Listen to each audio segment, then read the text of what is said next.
إن الحمد لله نحمده ونستعينه ونستغفره ونعوذ بالله من شرور أنفسنا وسيئات أعمالنا من يهده الله فلا مضل له ومن يضلل فلا هادي له وأشهد أن لا إله إلا الله وحده لا شريك له وأشهد أن محمدا عبده ورسوله يا أيها الذين آمنوا اتقوا الله حق تقاته ولا تموتن إلا وأنتم مسلمون يا أيها الناس اتقوا ربكم الذي خلقكم من نفس واحدة وخلق منها زوجها وبث منهما رجالا كثيرا ونساء واتقوا الله الذي تساءلون به والأرحام إن الله كان عليكم رقيبا يا أيها الذين آمنوا اتقوا الله وقولوا قولا سديدا يصلح لكم أعمالكم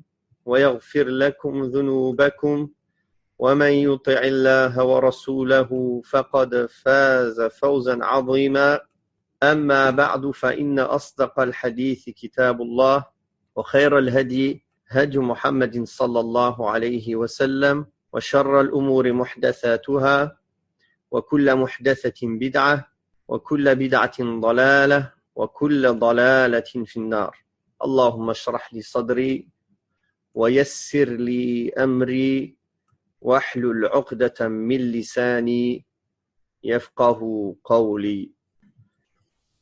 Nous sommes arrivés à la parole de l'imam Ahmed, rahimahullah, où il dit: la foi dans la vision d'Allah le jour du jugement dernier, comme cela a été rapporté par l'envoyé dans les hadiths authentiques.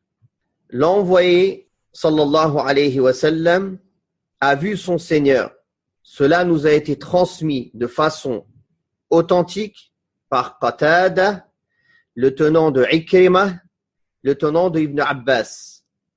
Le hadith a aussi été rapporté par Al-Hakam ibn Aban, le tenant de Ikrimah, le tenant de Ibn Abbas. De même qu'il l'a été par Ali ibn Zayd, le tenant de Yusuf ibn Mahran, le tenant de Ibn Abbas. Puis il dit, ça fait partie de ce qu'on va expliquer, selon nous, le hadith doit être pris dans son sens apparent, comme il nous a été transmis par l'envoyé sallallahu alayhi wa sallam. Discuter cette position est une innovation, mais nous avons foi dans le hadith comme il nous est venu dans son sens apparent. Nous ne polémiquons avec personne à son sujet. Donc l'auteur ici parle d'abord de la vision d'Allah subhanahu wa ta'ala dans l'au-delà. Et ceci, nous en avons déjà parlé auparavant et nous avons exposé les preuves sur cela. Donc, il y revient. Puis, il parle d'un autre point, que le prophète sallallahu alayhi wa sallam a vu son Seigneur. Et il cite les chaînes de transmission par lesquelles il a eu cette information. Car effectivement, c'est une information faisant partie de l'invisible, de l'imperceptible plutôt.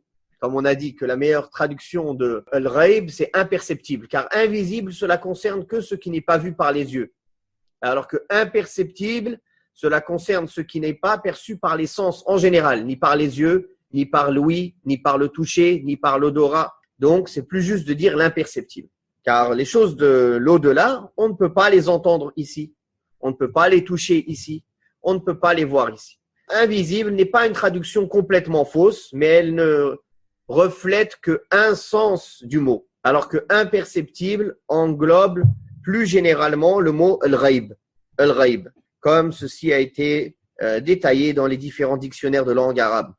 Donc, tout ce qui concerne l'imperceptible par les sens, c'est-à-dire les choses de l'invisible d'un sens général, on ne peut pas les confirmer sans une narration authentique, ou bien par un verset du Coran clair, ou bien par une narration authentique du prophète alayhi salatu wassalam. Et c'est pour cela que le cheikh, l'imam Ahl-Sunnah, Ahmed ibn Hanbal, a cité ici ces chaînes de transmission concernant ce sujet. Il faut savoir que par rapport à la vision d'Allah subhanahu wa ta'ala, il y a trois groupes. Le premier groupe qui sont les Mu'tazila, qui renient la vision d'Allah sur terre et dans l'au-delà. Le deuxième groupe sont les Soufis, qui affirment et qui confirment qu'il est possible de voir Allah sur terre et dans l'au-delà. Et le troisième groupe, qui est le groupe du juste milieu, Ahl Sunnati wal Jama'a, les gens de la Sunna et du groupe, qui ont une position intermédiaire, qui est la position qu'on ne peut pas voir Allah en ce monde. Comme on l'a expliqué, si vous vous souvenez bien, dans la vision d'Allah, on a parlé de Moussa, alayhi salam, et que Allah s'est dévoilé à la montagne, etc. Donc, on a parlé de ce point-là. Donc, on ne peut pas voir Allah dans ce monde, mais les croyants verront leur Seigneur dans l'au-delà. Ça, on en a parlé. La vision d'Allah dans l'au-delà, on en a parlé, même si on n'a pas détaillé profondément, on a assez détaillé pour prouver cela. Il faut savoir que dans la parole de l'imam Ahmed en arabe, il dit « Wal-imanu bir-ru'yati yawm al-qiyamah, kama ruwiya عن النبي صلى الله عليه وسلم من الأحاديث الصحاح ». Ici, en vérité, il ne convient pas à l'imam Ahmed, qui est un muhaddith, pourtant, qu'il utilise le mot « ruwiya ». Ruwiya, comme ça. Ça s'appelle « siratu tamrid »,« siratu at-tad'if ». C'est-à-dire, quand on cite une tradition du prophète sallallahu alayhi wa sallam dont il y a un doute sur l'authenticité, alors les muhaddithines disent ruwiya, il a été transmis.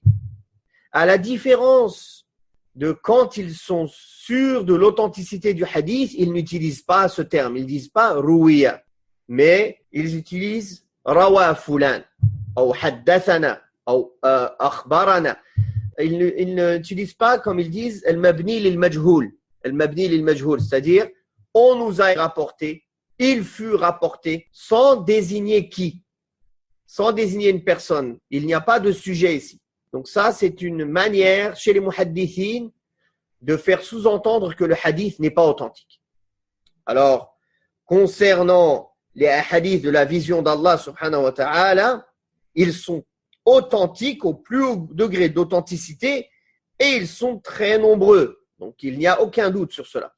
Donc, Cheikh Ahmed al-Najmi, rahimahullah, dit « Il ne convenait pas d'utiliser ce terme, ruwiya, mais il convenait qu'il utilise un terme affirmatif, clair, avec lequel on comprenait que ces hadiths sont authentiques. Mais c'est juste, comme on dit, c'est un istilah, c'est une terminologie sur laquelle se sont mis d'accord les muhaddithines. Mais parfois, il arrive qu'une terminologie sur laquelle certains spécialistes dans une science se mettent d'accord, parce qu'une terminologie, c'est ça, c'est un accord entre les spécialistes d'une science d'utiliser un mot dans un sens précis dans cette science-là. C'est ça, l'istilah.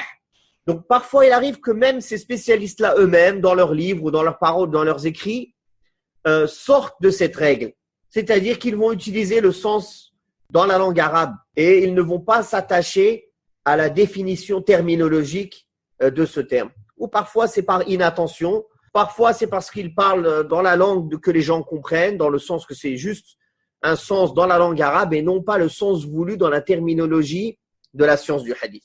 Mais quand même, Cheikh Ahmed ibn Yahya al-Najmi, il a dit, il aurait été préférable de ne pas utiliser cette manière pour éviter toute confusion et toute personne qui pourrait utiliser cette parole pour dire, regardez, l'imam Ahmed, il dit que c'est pas sûr, les hadiths sur la vision d'Allah ne sont pas sûrs. Et le Mubtadi'a, il cherche n'importe quel moyen pour essayer de semer le doute dans le cœur des gens. Donc, la vision d'Allah, on en a parlé. Maintenant, nous allons parler d'un autre point essentiel. Ce point est essentiel parce que beaucoup de paroles dans les siècles passés et à cette époque ont été attachées à ce point-là et à d'autres points qui lui ressemblent. Ici, l'imam Ahmad ibn Hanbal rapporte selon plusieurs chaînes de transmission qui vont jusqu'à Ibn Abbas et d'autres chaînes de transmission jusqu'à l'envoyé d'Allah sallallahu alayhi wa sallam, comme quoi le messager d'Allah sallallahu alayhi wa sallam a vu son Seigneur la nuit du voyage nocturne et de l'ascension. Il faut savoir que ce point-là, est-ce que le prophète sallallahu alayhi wa sallam a vu son Seigneur la nuit du voyage nocturne ou pas? C'est un point sur lequel les savants de la Sunna, après Ahmed, ont divergé. Je précise bien quand je dis après Ahmed. Vous allez comprendre pourquoi dans la suite de mon explication. En effet, certains savants se sont attachés à l'apparence de ce que l'imam Ahmed a dit et de ce que Abdullah ibn Abbas a dit. Et ils ont compris de leurs paroles que le prophète Mohammed sallallahu alayhi wa sallam a vu son Seigneur la nuit de l'ascension nocturne de ses yeux. Or, Cheikh l'Islam ibn Taymiyyah rahimahullah précise et explique cela. Il dit que la parole de l'imam Ahmed et ibn Abbas ont été rapportées de façon absolue, c'est-à-dire sans précision, sans restriction. Le prophète sallallahu alayhi wa sallam a vu Allah la nuit du voyage nocturne. Mais d'autres versions authentiques qui remontent jusqu'à Ahmed ibn Hanbal et qui remontent jusqu'à Abdullah ibn Abbas viennent ramener une restriction et une précision. Il l'a vu par son cœur. Bifuadihi. Ra'a rabbahu bifuadihi. Et non pas par ses yeux, la vision à l'œil nu. Donc, ce qu'Abdullah ibn Abbas et l'imam Ahmed ont rapporté de façon absolue doit être retourné à ce qu'ils ont dit de manière restreinte et de manière précise. C'est-à-dire qu'ils ont affirmé qu'il a vu Allah par son cœur et non pas par ses yeux, comme cela a été dit par leurs propres paroles eux-mêmes. D'ailleurs, il n'y a aucune version authentique qui remonte jusqu'au prophète Mohammed sallallahu alayhi wa sallam qui prouve qu'il a dit qu'il a vu Allah de ses yeux la nuit de l'ascension. Donc, il est nécessaire de comprendre les paroles des salafs en concordance avec les textes authentiques. Premièrement, les hadiths dans Sahih Muslim, où le prophète sallallahu alayhi wa sallam, quand il a été questionné par Abi Dharr, « As-tu vu ton Seigneur la nuit de l'ascension ?» Le prophète sallallahu alayhi wa sallam a répondu, il y a 3 versions sur cela, authentiques les 3. La première version rapporte qu'il a dit « J'ai vu une lumière ». Inni ra'aytu nuran. La deuxième version, il y avait une lumière. Comment aurais-je pu le voir? Nurun anna arahu.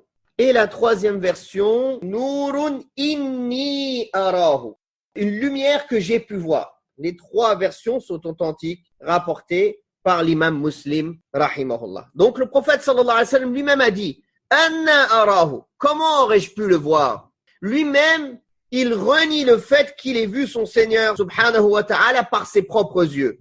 Mais il a dit avoir vu son Seigneur, comme il est venu dans Surat Al-Qamar et dans Najm, Ma kadhaba al-fu'adu ma ra'a, wa laqad ra'ahu nazlatan ukhra. Donc Abdullah ibn Abbas, il a rapporté ces 2 versets pour dire que le prophète sallallahu alayhi wa sallam, il l'a vu à 2 reprises. Mais comme il est venu dans la version authentique, il a dit, il l'a vu avec son cœur. Mais que dit Aïcha radiyallahu anha sur ces 2 versets? Il est rapporté que Masrouq a demandé à Aïcha radiyallahu anha sur ce propos. Il lui a demandé sur ce propos, est-ce que le prophète sallallahu alayhi wa sallam a vu son Seigneur le jour du voyage nocturne? Aïcha radiyallahu anha, elle a dit, il y a 3 choses au sujet desquelles celui qui t'en parle aura inventé de gros mensonges envers Allah subhanahu wa ta'ala. Parmi ces choses, elle cita, quiconque te dit que Muhammad a vu son Seigneur invente un gros mensonge envers Allah. Masrouq rétorqua, ô mère des croyants, accorde-moi le temps de te rappeler la parole d'Allah qui dit Ma kadhaba al-fu'adu ma ra'a. Le cœur n'a pas menti en ce qu'il a vu. Dans Surat Al-Najm. Wa laqad ra'ahu nazlatan ukhra. Il l'a pourtant vu lors d'une autre station. Donc il lui a dit, il l'a rétorqué avec ce que Abdullah ibn Abbas disait, n'est-ce pas? Et dans ces versets, Ma kadhaba al-fu'adu ma ra'a. Le cœur n'a pas démenti ce qu'il a vu, c'est-à-dire c'est la vision du cœur qui est prouvée même dans ce verset. Mais qu'est-ce qu'elle a dit, Aïcha radhiyallahu anha? Je suis la première de la communauté à avoir interrogé le messager d'Allah sallallahu alayhi wa sallam à ce sujet. Puis elle dit, c'est Jibril alayhi salam que le messager d'Allah sallallahu alayhi wa sallam avait vu, comme l'avait dit le messager d'Allah sallallahu alayhi wa sallam. Il l'a vu dans la forme qu'Allah l'a créée à 2 reprises. c'est-à-dire qu'il ne l'a vu dans la forme qu'Allah l'a créé que 2 fois. Il l'a vu ayant couvert l'espace compris entre le ciel et la terre à cause de son immensité. Donc, le verset fait allusion au fait que Muhammad sallallahu alayhi wa sallam a vu Jibril. Ce hadith est rapporté par l'imam Muslim de manière authentique. Cheikh Rabi', dans son explication de Usul al-Sunnah, démontre que les chaînes de transmission qui sont présentées par l'imam Ahmad, les 2 chaînes de transmission trouvent une faiblesse pour arriver jusqu'au prophète Muhammad sallallahu alayhi wa sallam. Donc c'est une parole mawqoufa, c'est la parole de Ibn Abbas, et ce qui a été affilié au prophète sallallahu alayhi wa sallam sur cette question est faible et n'est pas authentique. D'ailleurs, il a été rapporté par Tirmidhi et l'imam al-Albani a dit qu'il était faible dans Da'if al-Tirmidhi. La parole d'Ibn Abbas qui dit que le prophète sallallahu alayhi wa sallam aurait dit que Allah Ta'ala a partagé la parole et la vision entre Muhammad et Moussa. Il a parlé à Moussa 2 fois et Muhammad l'a vu 2 fois. Donc ce hadith, il est da'if. Il n'est pas sahih. Et il ne faut pas vous étonner. Quelqu'un va dire, comment l'imam Ahmad, il ne sait pas qu'il est da'if?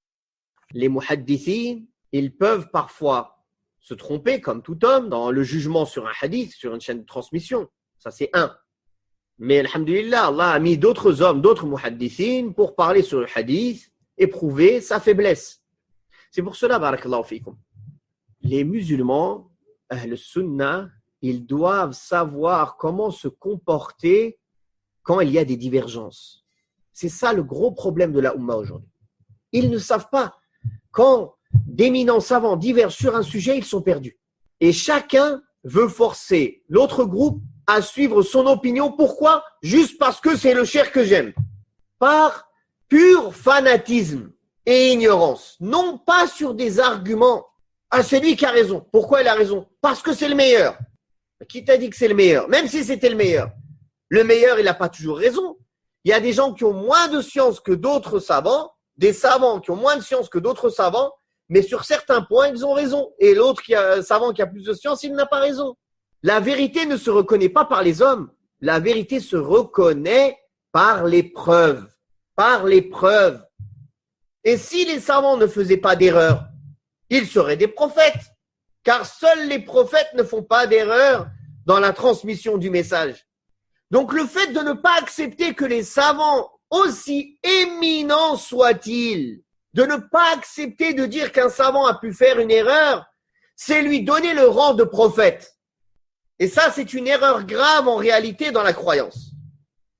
Comme a dit l'imam Malik, de toute personne, on peut accepter la parole ou la refuser. De toute personne, sauf, il a montré la tombe du prophète sallallahu alayhi wa sallam, il a dit, sauf la personne habitant cette tombe, c'est-à-dire le prophète Mohammed sallallahu alayhi wa sallam. On n'a pas le droit de discuter. On doit accepter tout ce qu'il dit, sans hésitation. Mais en dehors du prophète sallallahu alayhi wa sallam, on peut accepter ou refuser la parole de quiconque. Bien sûr, pas selon les passions, selon les goûts. Ah, j'aime pas cette parole, j'accepte pas cet avis. Mais t'es qui, toi? Quel goût, quelle connaissance tu as pour accepter ou refuser? Comme disent les savants dans une poésie, la taifa, qui es-tu pour dire chez nous? Est-ce que ton avis, il compte quelque chose pour dire mon avis? Non. Quand on parle de divergence d'opinion, on parle de divergence d'opinion chez les savants de la sunna, reconnus comme tels. Alors le musulman doit savoir comment agir dans ces problèmes. Ces divergences, elles peuvent être dans le hadith, comme on voit ici, dans l'authentification ou la non-authentification d'un hadith. Ça arrive beaucoup même, énormément. Mais en général, la divergence, elle ne se passe pas sur les hadiths où l'authenticité est peu discutable, ou bien où la faiblesse est peu discutable. Les divergences, elles vont arriver dans la zone qui est proche, c'est-à-dire les hadiths faibles qui sont proches de ceux qui sont acceptables, ou les hadiths acceptables qui sont proches de ceux qui sont faibles. Là, on va trouver beaucoup de discussions. On va trouver cette divergence sur le statut sur une personne. Cette personne est da'if, cette personne est thiqa, cette personne, on peut accepter son hadith, on ne peut pas l'accepter. D'ailleurs, c'est pour ça qu'on étudie la science du jarh wa ta'dil, ilm al-rijal. pour savoir comment on fait quand les savants du Jarh wa Ta'dil divergent sur la fiabilité d'une personne. Ceux qui disent tu prends de lui, d'autres qui disent tu prends pas de lui. Les deux sont des grandes montagnes dans la science. Qu'est-ce que tu fais? Il y a une science qui t'explique comment faire quand ces savants-là divergent. Comment faire pour savoir quelle parole suivre? Pareil dans le fiqh.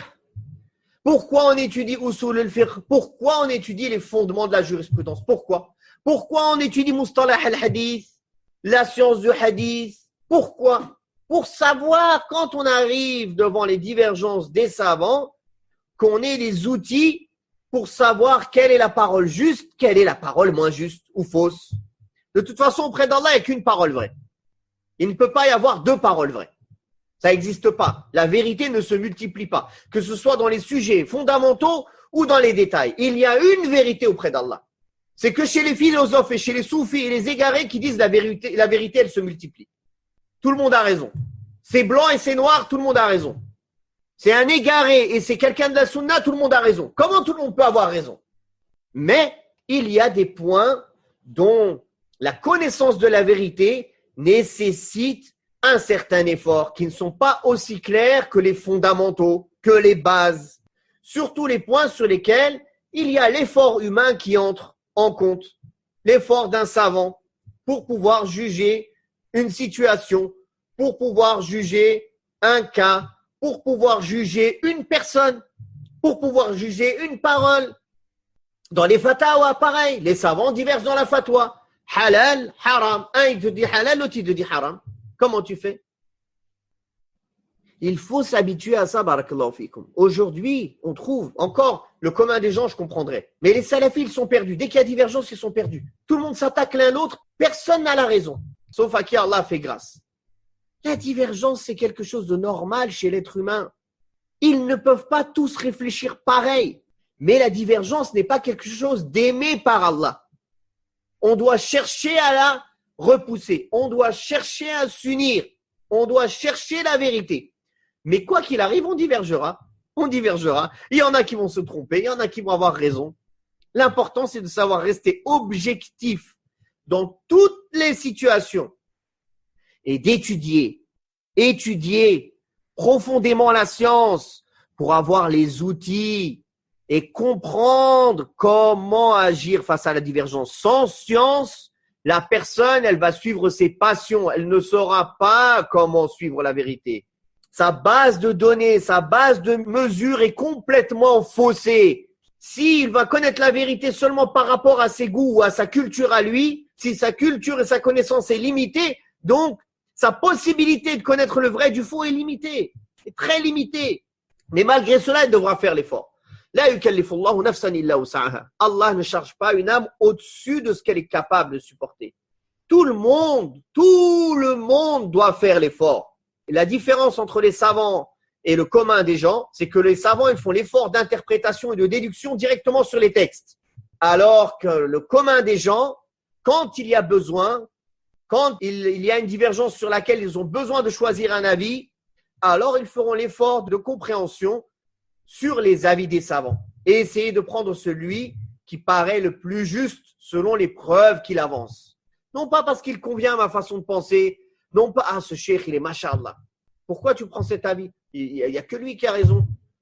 Dans ces questions-là, c'est lui qui connaît le plus. » Oui, parfois, quand on n'est pas capable de comprendre les preuves, il est permis de prendre de celui qu'on pense qui connaît le plus le sujet. C'est suffisant quand on n'est pas capable de comprendre le détail des preuves. Oui, mais par contre, il ne te sera pas permis de blâmer l'autre dans ce cas-là. Parce qu'en fait, tu as suivi en faisant le taqlid, en suivant ce savant par la confiance que tu lui portes. Et non pas par les preuves qu'il devance, parce que tu ne comprends pas les preuves. Dans ce cas-là, si tu l'as suivi par la confiance que tu lui portes, c'est permis, c'est suffisant dans le din, alhamdulillah. Mais dans ce cas-là, tu n'as pas le droit de blâmer celui qui n'est pas sur ta position. Car toi, tu es un suiveur. Et le suiveur, il n'a pas le droit de parler dans le din. Le suiveur, il n'a pas le droit de blâmer quoi que ce soit qui n'est pas quelque chose de clair. Quand c'est quelque chose sur laquelle il y a divergence entre les savants de la sunna. Non pas comme certains, ils ont lu que le livre de Cheikh Al-Albani dans la manière de prier, Toute personne qui voit, qui prie différemment, pour lui, c'est un innovateur. Comme si c'était que la seule parole qui existe dans le monde. Par exemple, ça c'est un exemple parmi d'autres. Donc ici, c'est très important. Dans cette question du hadith et aussi dans cette question sur le fait que le prophète sallallahu alayhi wa sallam, est-ce qu'il a vu Allah Ta'ala lors du voyage nocturne ou non? Donc, ne vous étonnez pas si on dit l'imam Ahmed a rapporté des chaînes de transmission, mais il y a des gens faibles dans la chaîne de transmission. Barakallahu fikum. C'est ça, j'ai fait cette parenthèse pour bien comprendre cela. Et cela ne diminue en rien la valeur du cheikh ou du savant ou de l'imam. Il ne peut pas cerner la science en entier. Et puis aussi, les savants disent que s'il a rapporté la chaîne de transmission, il a fait son devoir. Il n'est pas obligé de donner un jugement sur la chaîne. S'il dit tel a apporté, tel a rapporté, tel a rapporté, que le prophète sallallahu alayhi wa sallam a dit, ça y est, à partir du moment où il t'a laissé la chaîne de transmission, il a fait son travail. Quelqu'un d'autre peut venir derrière et étudier cette chaîne de transmission et donner un jugement dessus. Il n'est pas dans l'obligation de donner un jugement sur toutes les chaînes de transmission qu'il transmet. Il peut le faire comme ne pas le faire. Par exemple, il n'a pas eu le temps d'étudier cette chaîne. Il l'a rapportée comme elle est venue, par exemple. C'est possible aussi. Donc, en étudiant, barakallahu fikoum, la science du hadith, la science de usul fiqh, la science de l'aqida, le manhaj, tous ces points, en s'asseyant avec les savants, en avançant, vous allez comprendre toutes ces choses peu à peu. Plus on avance dans la science, plus on se rend compte d'une manière certaine qu'on est des gros ignorants. Énorme. L'exemple de la science, c'est comme une personne qui est devant une porte. Une seule porte. Il se dit, je vais ouvrir la porte. C'est simple, il n'y a qu'une porte. Je vais apprendre vite fait ce qu'il y a dans cette salle. Il ouvre la porte. Dans cette salle, il trouve 10 portes. Derrière chaque porte, il y a 100 portes. Derrière chaque porte, il y a 1000 portes. Derrière chaque porte, il y a des millions de portes. Ça s'arrête jamais. Plus il ouvre des portes, plus il se rend compte de l'immensité de son ignorance. Et que ce qu'il connaît par rapport à ce qu'il ignore est infime, infime. Et c'est pour cela que quelqu'un qui avance dans la science correctement, il est modeste. Il ne s'enorgueille pas. Il ne se prend pas pour ce qu'il n'est pas. Il ne se forge pas des illusions sur sa propre personne parce qu'il sait que ce qu'il connaît n'est rien par rapport à ce qu'il ignore. Et puis le peu qu'il connaît, c'est une grâce d'Allah qu'Allah lui a donnée. C'est pas grand-chose. Il n'a rien fait, lui. C'est Allah qui l'a aimé, qui lui a facilité l'accès à cette connaissance. Donc, il augmente en reconnaissance envers Allah. Il augmente en modestie. Il n'augmente pas en orgueil et en se forgeant des illusions sur sa propre personne. Malheureusement, les plus gros ignorants, ce sont ceux qui se croient les plus savants et qui se forgent des illusions sur leur personne et qui ont de la jur'a, qui ont de l'audace, qui se permettent de parler sur tous les sujets comme s'ils parlaient d'une tasse de café. Alors que le jour du jugement dernier, à cause de cette parole, il pourra être jeté sur sa face en enfer d'une profondeur de 70 longues années.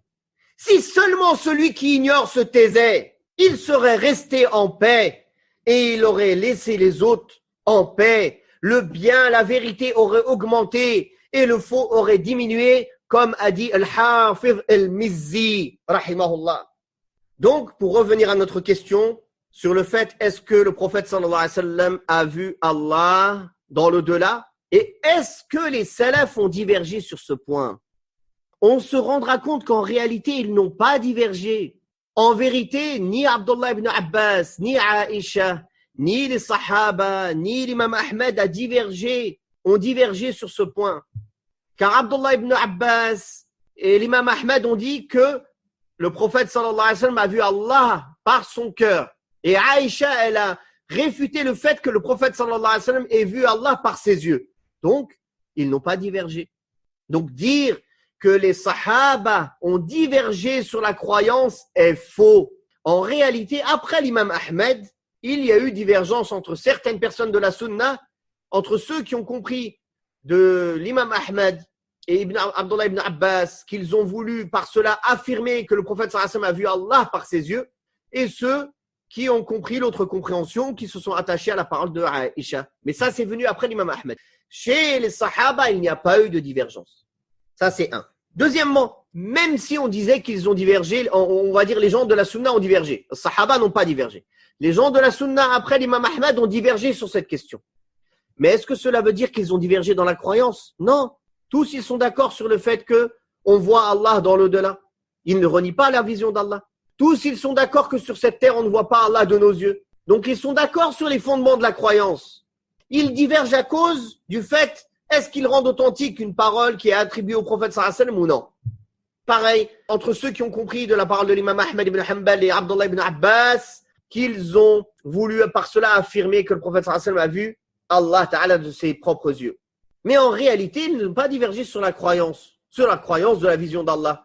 Ils ne sont ni avec les Mu'tazila, ni avec le Soufiyya. Ils sont dans la position de Ahl Sunnah. Donc dire que les salafs ont divergé sur les points de la croyance, déjà c'est faux, comme on vient de le prouver ici. Et dire que les savants de la Sunna ont divergé sur la croyance, c'est faux aussi. Car même si ce sont des points qui touchent la croyance, ce n'est pas une divergence sur la croyance en elle-même, sur la croyance de la vision d'Allah. C'est une divergence sur un fait. Est-ce qu'il s'est passé ou non? Tout simplement. Est-ce que cette chose s'est passée ou elle ne s'est pas passée? C'est très important de bien comprendre cette différence.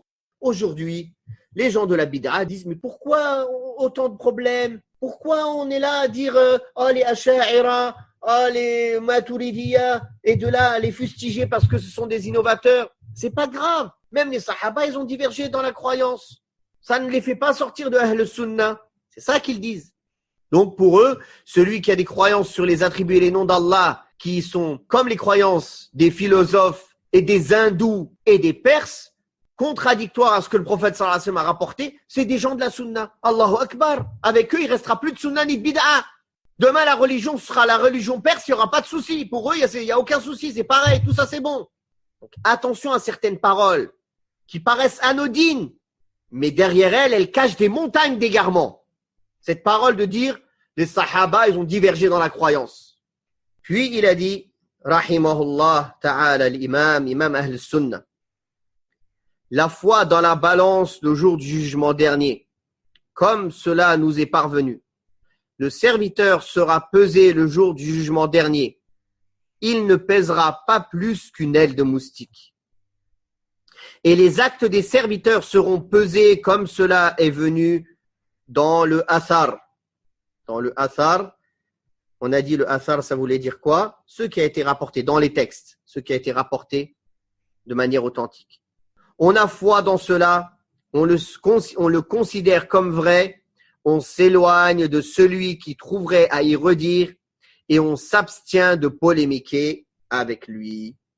Donc, maintenant, l'imam Ahmed, rahimahullah, parle de la foi, dans la croyance, dans la balance, le jour du jugement dernier. Il faut savoir que les Mu'tazila, ils ont rejeté cette croyance-là. Ils ne croient pas en la balance. Ils disent que cette balance, ça veut dire la justice pour eux. Le Mu'tazila et le Jahmiyya. Et ils renient le fait qu'il y ait une balance physique, réelle, qui a deux plateaux. Alors qu'il y a plusieurs textes authentiques qui prouvent qu'il y a une balance réelle qui a deux plateaux. D'ailleurs, les hadiths qui sont rapportés sur le fait qu'il y ait une balance réelle et qu'elle a deux plateaux sont très nombreux. Certains savants disent même qu'ils atteignent le nombre de tawatur. D'ailleurs, Allah tabaraka wa ta'ala parle de cela dans le Coran al-Karim, de la balance. La preuve en cela, il y a les hadiths authentiques que la personne grosse et grasse, elle viendra le jour du jugement dernier et elle ne pèsera pas dans la balance le poids d'une aile de moustique. De même, le hadith sahih rapporté par l'imam Ahmed dans son Musnad et qui a été authentifié, que Abdullah ibn Mas'ud, une fois, il est monté sur un arbre de l'arak, c'est l'arbre sur lequel on prend les bâtons de siwak. Et il avait les jambes très fines, radiyallahu anhu. Donc les sahaba, ils se sont étonnés de la finesse de ses jambes. Et le prophète sallallahu alayhi wa sallam de répondre, ne vous étonnez pas de la maigreur de ses jambes, car sur la balance, elles sont plus lourdes que la montagne de Uhud. Il y a aussi les ahadiths de l'bitaqa, la carte sur laquelle il sera écrit la ilaha illallah, Muhammadur Rasulullah, et de l'autre côté, 99 grands registres de péchés, que quand ils sont déroulés, ils atteignent l'horizon. Et que quand la carte avec la ilaha illallah Muhammadur Rasulullah, elle va être posée, elle va faire voler les 99 registres de péchés. De même, le hadith sur les 7 cieux et les 7 terres, s'ils étaient d'un côté du plateau, et de l'autre côté, il y aurait la ilaha illallah l'emporterait. La version qui est rapportée dans Kitab al-Tawhid, qui est affiliée à Moussa, alayhi salam, il y a divergence sur l'authenticité de cette version. Par contre, il y a une autre version authentique où c'est Nuh, alayhi salatu wassalam, qui dit cela à son fils. Allah tabaraka wa ta'ala dit dans le sens des versets dans Surat al-Anbiya, au jour de la résurrection, nous placerons les balances exactes. Nulle âme ne sera lésée en rien, fût-ce le poids d'un grain de moutarde que nous ferons venir. Nous suffisons largement pour dresser les comptes. Allah Ta'ala dit aussi dans le sens des versets dans Surat al-Mu'minun, les croyants, et ceux dont la balance est légère seront ceux qui ont ruiné leurs propres âmes et ils demeureront éternellement dans l'enfer. Et dans Surat al-Qari'ah, le fracas, Allah Ta'ala dit dans le sens des versets, quant à celui dont la balance sera lourde, il sera dans une vie agréable. Et quant à celui dont la balance sera légère, sa destination est une abîme très profonde. Donc, nous devons croire dans la balance au jour de la résurrection, comme cela a été rapporté. Et on doit croire que cette balance, elle a deux plateaux, comme cela a été rapporté de manière authentique. Et on ne doit pas accepter de rejeter ces informations ou de polémiquer, d'engager des débats avec celui qui les rejette. D'ailleurs, Cheikh Rabi' dans son Sharh, il dit, malgré cela, Sayyid Qutb, il renie la balance. Et les gens, ils le prennent comme un imam. Dans plusieurs questions liées au dogme, il partage l'avis des Jahmiyyah et des Mu'tazila. Sans compter qu'il fait le takfir de toute la communauté et d'autres grandes innovations dans la croyance et dans le dogme. Et malgré cela, les gens continuent à le défendre bec et ongle, comme on dit, et fermer les yeux sur ses erreurs et les minimiser. Maintenant, il y a une question à traiter concernant la balance. Qu'est-ce qui est pesé le jour du jugement dernier dans la balance? Alors, il y a plusieurs avis sur cette question et ces avis divergent en fait à cause du fait qu'une tradition authentique est parvenue ou non au savant qui a pris cet avis-là, ou bien qu'il la considère authentique ou non, tout simplement. Et non pas, comme le font les gens des passions, qui quand quelque chose contredit leur raison corrompue ou leur passion, ils la rejettent, même si c'est un hadith authentique. Il y a un groupe de savants qui dit que ce qui est pesé, ce sont les êtres eux-mêmes, les personnes. Chaque personne sera pesée. Comme il a été rapporté dans les deux hadiths que l'on a cités, la personne grosse et grasse qui ne pèsera pas le jour du jugement dernier une aile de moustique dans la balance, le poids d'une aile de moustique, le hadith de Abdullah ibn Mas'ud aussi. Donc cela, il parle du fait que les personnes seront pesées. Il y a les hadiths que l'on a parlé sur les registres des œuvres. Donc les registres des œuvres seront aussi pesés. Ça, c'est un avis, un autre avis. Et il y a aussi des hadiths authentiques qui parlent du fait que les œuvres du serviteur seront représentées, prendront une forme, une masse et une forme qu'Allah voudra. Il n'y a qu'Allah qui sait quelle forme elles prendront. Et elles seront mises sous cette forme-là sur la balance pour peser. En réalité, étant donné que toutes ces versions ont été authentifiées, alors nous dirons que les personnes seront pesées, leurs registres d'action seront pesés et leurs actes seront mis sous forme d'image, c'est-à-dire représentés en matière et seront pesés. Les trois seront pesés comme il a été rapporté dans différentes versions authentiques et nous disons ce qu'Allah et son prophète sallallahu alayhi wa sallam ont dit sans en rajouter quoi que ce soit ni en diminuer. Non. Puis il dit rahimahullah, Allah Ta'ala parlera aux créatures le jour du jugement dernier. Sans l'intermédiaire d'un traducteur, nous avons foi en cela et le considérons comme vrai. Donc maintenant, il va parler du fait qu'Allah parlera à ses créatures le jour du jugement dernier. Donc nous avons déjà établi que un des attributs d'Allah subhanahu wa ta'ala, c'est la parole. Ça, c'est un attribut propre à son être, à son essence. C'est-à-dire que Allah, huwa mutakallim, il a cette faculté de parler subhanahu wa ta'ala. Et c'est un attribut aussi dans les actions. C'est-à-dire qu'à chaque fois qu'Allah parle, ceci est un acte d'Allah subhanahu wa ta'ala. Cette parole est une action d'Allah subhanahu wa ta'ala. Donc la parole est un attribut d'essence et c'est un attribut d'action aussi d'Allah subhanahu wa ta'ala. Et on ne dit pas que c'est seulement un attribut d'essence. Pourquoi? Parce que ça, on dirait comme les Asha'ira. Les Asha'ira disent que c'est simplement un attribut d'essence. Pourquoi? Parce qu'ils renient le fait qu'Allah parle en réalité, qu'il fait l'action de parler. Ils disent la parole, c'est un attribut d'essence, c'est-à-dire qu'il parle en lui-même, sans son, sans mots. Et c'est pour renier cela qu'ils disent ça. Ils ne reconnaissent pas que c'est un attribut d'action. Donc la parole d'Allah est un attribut d'essence et un attribut d'action. C'est-à-dire chaque fois qu'il parle, c'est un attribut d'action. Il fait l'acte de parler, subhanahu wa ta'ala. Et parmi ces paroles, le fait qu'il va parler aux serviteurs le jour du jugement dernier. Comme Allah ta'ala dit dans le sens des versets, et le jour où il les appellera, où sont mes associés? Ils diront, nous te déclarons qu'il n'y a point de témoins parmi nous. Et ceux qu'auparavant ils invoquaient les délaissera, et ils réaliseront qu'ils n'ont point d'échappatoire.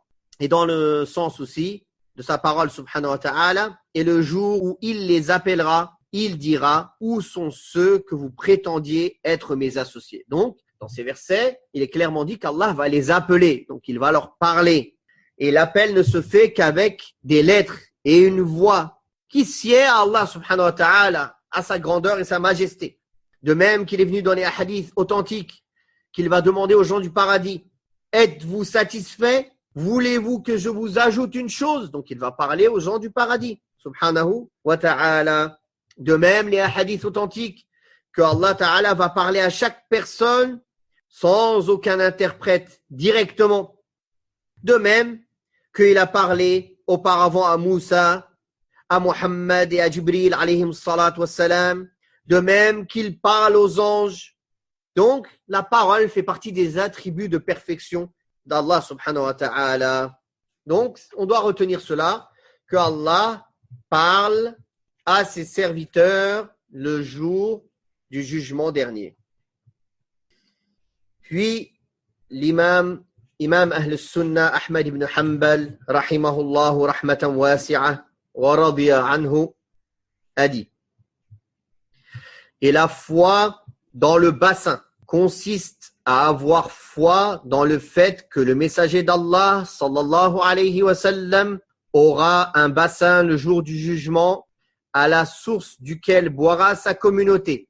Sa largeur égale à sa longueur sera de l'équivalent d'un mois de marche.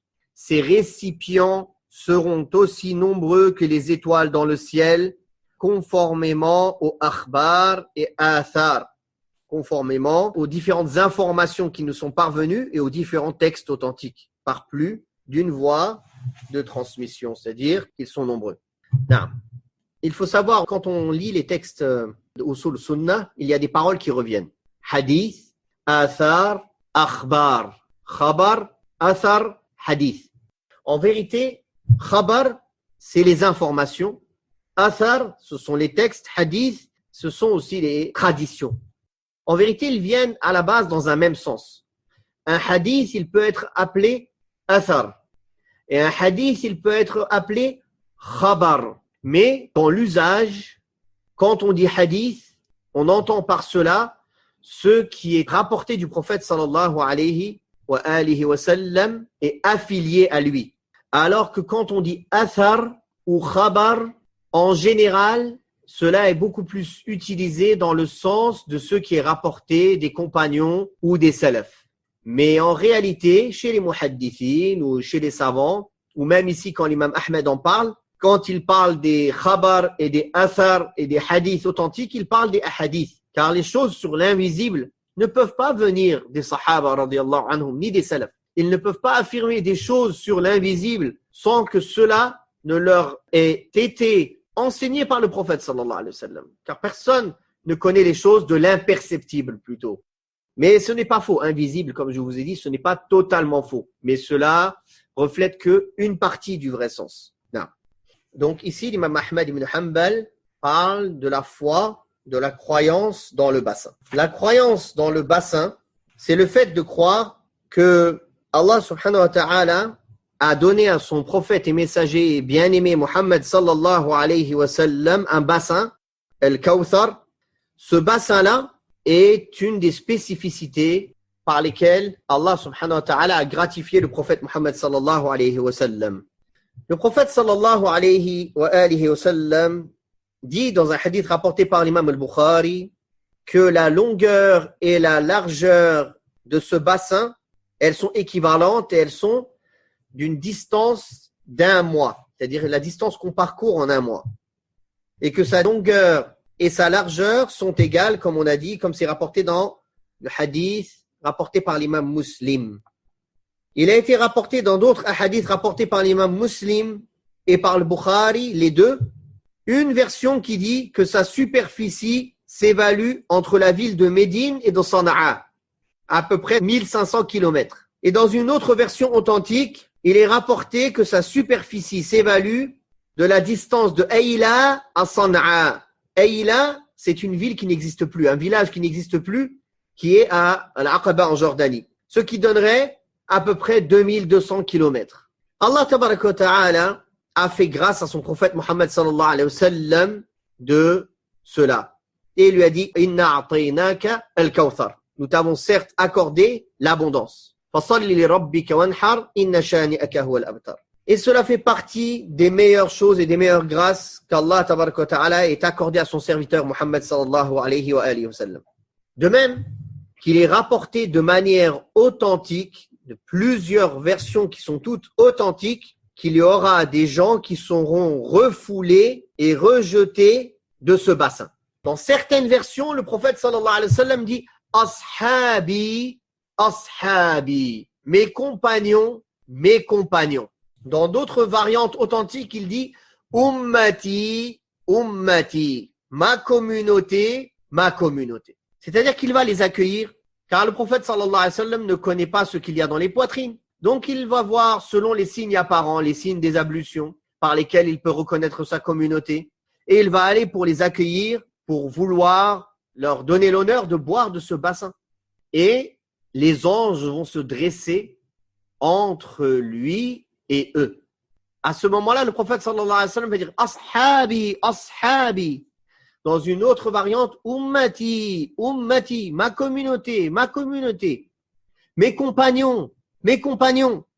À partir de là, les savants ont donné plusieurs hypothèses sur les personnes qui sont concernées par ce hadith, qui seront refoulées du bassin du prophète sallallahu alayhi wa sallam. Car à la fin du hadith, quand il dit mes compagnons, ma communauté, les anges disent, tu ne sais pas comment ils ont changé après toi. Ils sont retournés, ils n'ont cessé de retourner sur leurs pas après que tu les aies laissés. En réalité, ce hadith concerne 5 catégories de personnes. C'est-à-dire les 5 catégories de personnes qui sont rejetées du bassin du prophète sallallahu alayhi wa sallam et qui n'y auront pas accès. Les 3 premières catégories entrent dans ceux que le prophète sallallahu alayhi wa sallam a nommé ashabi, ashabi, mes compagnons, mes compagnons. La première catégorie, ce sont ceux qui, à l'époque du prophète sallallahu alayhi wa sallam, avaient cru en lui, mais qui ont apostasié vers la fin de sa vie. Et le prophète sallallahu alayhi wa sallam n'en a pas eu information, n'a pas su qu'ils ont apostasié. Et ils sont morts sur le kufr. La deuxième catégorie, ce sont ceux qui ont apostasié après la mort du prophète sallallahu alayhi wa sallam et qui sont morts sur le kufr. La troisième catégorie, ce sont les hypocrites de l'hypocrisie majeure, c'est-à-dire qu'ils montraient et qu'ils exposaient la foi alors qu'en réalité ils ne croyaient pas. Donc voilà les 3 catégories qui sont citées par ashabi. C'est-à-dire le prophète sallallahu alayhi wa sallam pensait que c'était ses compagnons alors qu'ils n'en font pas partie car ils sont morts sur le kufr. Les 2 autres catégories dont il dit ummati, ummati, ma communauté, ma communauté. Il y a les innovateurs, al-mubtadi'a, comme ceci a été confirmé par al-Hafiz ibn Hajar, al-Qurtubi, al-Bukhari et d'autres. Les innovateurs seront rejetés, ceux qui ont changé la religion du prophète sallallahu alayhi wa sallam. Al-mubtadi'a, que ce soit al-bid'a al-kubra ou al-sughra. Et la 5e catégorie sur laquelle il y a divergence entre les savants, mais qui a été rapportée tout de même dans une version authentique de Abdullah ibn Omar, où il parle de certaines personnes qui font des grands péchés et que le prophète sallallahu alayhi wa sallam dit en parlant d'eux qu'ils seront privés d'accéder au bassin. Ce sont donc les gens qui font les grands péchés. Ceux qui ont fait des grands péchés, des péchés majeurs, et qui ne se sont pas repentis de ces grands péchés avant de mourir. Donc, l'imam a dit que le messager d'Allah sallallahu alayhi wa sallam aura un bassin dont sa communauté boira. Il a parlé de sa largeur et de sa longueur. Il a dit que les récipients qui sont autour sont au nombre des étoiles du ciel et que tout ceci est conforme à tous les textes authentiques. Et bien sûr, comme à son habitude, on ne polémique pas sur ces sujets, on y croit et on s'y plie, on s'y soumet. Puis le dernier point dont nous allons parler aujourd'hui, c'est la croyance dans le châtiment et les délices dans la tombe. L'imam a dit, rahimahullah, et la foi dans le châtiment de la tombe, dans le fait que chaque membre de cette communauté sera éprouvé dans sa tombe, interrogé à propos de la foi, de l'islam, l'individu sera questionné, qui est ton Dieu, qui est ton prophète, et lui viendront Munkar et Nakir, comme l'a voulu Allah Azza wa Jal, et nous avons la foi dans cela et le considérons comme vrai. Le fait de croire au châtiment dans la tombe et que la personne dans la tombe subira des délices ou bien sera châtiée. Ceci a été rapporté par plusieurs textes authentiques, par des versets du Coran et aussi par des hadiths du prophète sallallahu alayhi wa sallam qui atteignent at-tawatur, c'est-à-dire un très grand nombre, jusqu'au point où on ne peut pas concevoir qu'ils aient pu se mettre d'accord pour mentir. Parmi les versets qui sont rapportés sur cela, Allah Ta'ala dit النار يعرضون عليها غدوا وعشيا ويوم تقوم الساعة أدخلوا آل فرعون أشد العذاب. Dans Surat Ghafir, verset 46, dans le sens des versets, le feu auquel ils seront exposés matin et soir, et le jour où l'heure arrivera, il sera dit, faites entrer les gens de la famille de Pharaon au plus dur des châtiments. Donc ce verset prouve que avant le jour du jugement dernier, le feu sera déjà exposé aux mécréants et entre autres ici à Pharaon et à ceux qui l'ont suivi. Puis après, ils seront entrés dans le pire des châtiments. Donc ça prouve bien qu'ils ont déjà un châtiment avant le jour du jugement dernier. Quel est-il? C'est le châtiment de la tombe. C'est le châtiment du monde du barzakh. Le barzakh, cela veut dire le barrage. Mais en vérité, c'est dans le sens l'intermédiaire. C'est-à-dire le monde intermédiaire entre le monde de cette vie-là et le monde éternel du paradis ou de l'enfer. Le monde intermédiaire. Alamul barzakh. Il est rapporté de manière authentique dans le Bukhari et Muslim que le prophète sallallahu alayhi wa sallam est passé à côté de deux tombes et il a dit, ces deux personnes sont châtiées et elles ne sont pas châtiées pour quelque chose qui paraît grand alors que c'est un grand péché. C'est-à-dire pour les gens ça paraît pas grand alors que c'est un grand péché. Car l'un d'eux faisait de la calomnie alors que l'autre ne se cachait pas pour uriner et dans certaines versions ne se purifiait pas correctement de son urine. Donc on voit que ceux qui commettent des grands péchés peuvent subir des châtiments dans la tombe à cause de leurs péchés. Il y a aussi des hadiths authentiques qui parlent de Munkar et Nakir qui vont venir questionner la personne qui est dans sa tombe pour lui demander qui est ton Seigneur, quelle est ta religion et que dis-tu de cet homme qui t'a été envoyé. Donc la personne qui répond correctement, alors on lui montrera sa place qu'il aurait eue en enfer s'il avait été mécréant. Et on lui montrera sa place qu'il aura au paradis. Et une fenêtre lui sera ouverte vers le paradis, d'où il aura déjà des délices et des plaisirs en se reposant et en attendant le jour du jugement dernier. Et il va être pressé. Il va être pressé. Il va vouloir que l'heure se lève tout de suite pour pouvoir profiter de l'entrée au paradis. Bien qu'il est déjà dans les délices, dans la tombe. Alors que le mécréant et le pervers, ils vont dire, je ne sais pas, j'ai répété comme les gens disaient. Et là, il va être frappé et on lui montre la place qu'il aurait eue s'il avait été croyant pour qu'il regrette encore plus. Puis une fenêtre sur l'enfer lui est ouverte, d'où il aura des chaleurs et du feu qui lui parviendra, où il sera châtié dans sa tombe. Ceci prouve, barakallahu fikum, qu'il n'est pas acceptable dans les domaines de la croyance de suivre quelqu'un sans les preuves.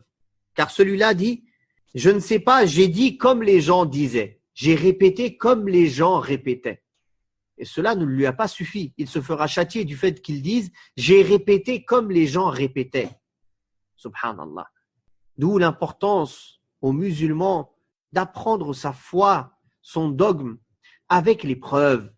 Même si, comme dit Cheikh Salih al-Sheikh dans son explication de Thalathat al-Usul, il dit il est obligatoire à tout musulman, même le commun, le bédouin qui ne sait pas lire, la personne âgée, le jeune, l'enfant, de connaître les points de la croyance par ses preuves, ne serait-ce qu'une fois dans sa vie. Pourquoi on dit ça? Il n'est pas obligatoire qu'il mémorise par cœur les preuves, mais il doit les connaître. Par exemple, on lui dit tu dois croire dans le châtiment dans la tombe. Est-ce qu'il y croit comme ça?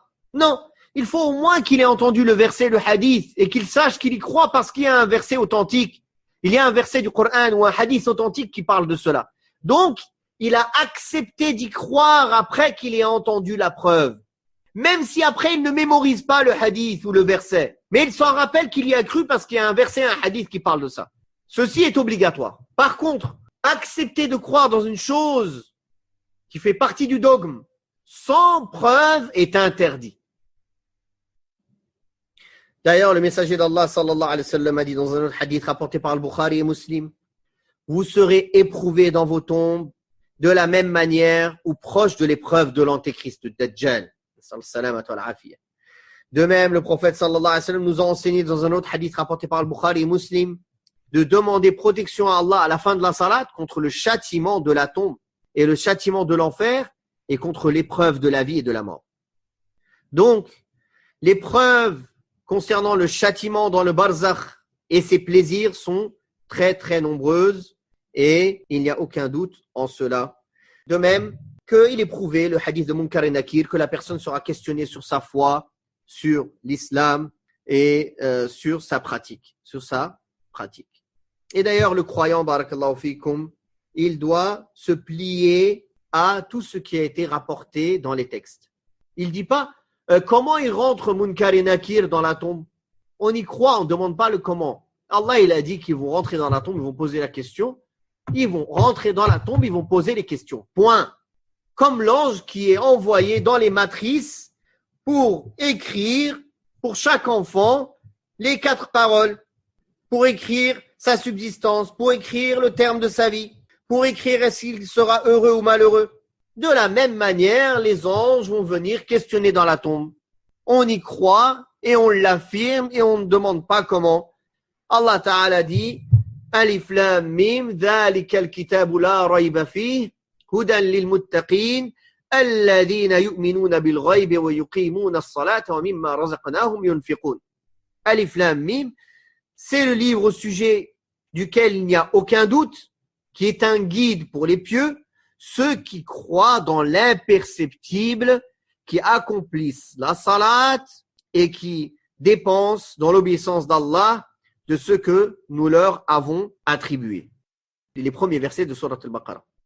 Donc, de la même manière, le croyant affirme et se soumet et croit sans aucun doute dans toutes les choses de l'imperceptible, du dogme, des sujets de l'invisible, des choses qu'on ne peut voir, qu'on ne peut percevoir par nos sens, à condition que ceci ait été prouvé par des textes authentiques et compris de la même manière que les pieux prédécesseurs. On va s'arrêter là pour aujourd'hui, Inch'Allah. Wallahu ta'ala a'la wa a'lam. Wa sallallahu ala Muhammadin wa ala alihi wa sahbihi wa sallam.